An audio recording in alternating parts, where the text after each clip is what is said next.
গতকাল রাতে পরপর বিস্ফোরণে কেঁপে উঠেছে ভারত। ভারতীয় সংবাদ মাধ্যম এনডিটিভি জানিয়েছে, রাজস্থানের জয়সলমীর এবং সীমান্তবর্তী অন্যান্য শহরে ভয়াবহ বিস্ফোরণের শব্দ শোনা গেছে। পাকিস্তান সামরিক বাহিনী ভারতের বিভিন্ন সামরিক ঘাঁটির উপর একযোগে মিসাইল ও ড্রোন হামলা চালানোর পর সীমান্তবর্তী রাজ্যগুলোতে ব্ল্যাকআউট ঘোষণা করা হয়েছে।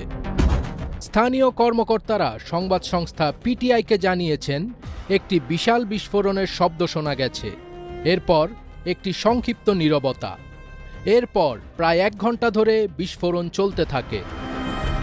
এনডিটিভি আরও জানিয়েছে, বৃহস্পতিবার সন্ধ্যার দিকে আন্তর্জাতিক সীমান্ত অতিক্রম করে ঝাঁকে ঝাঁকে রকেট উড়ে এসেছে ভারত সীমানায়।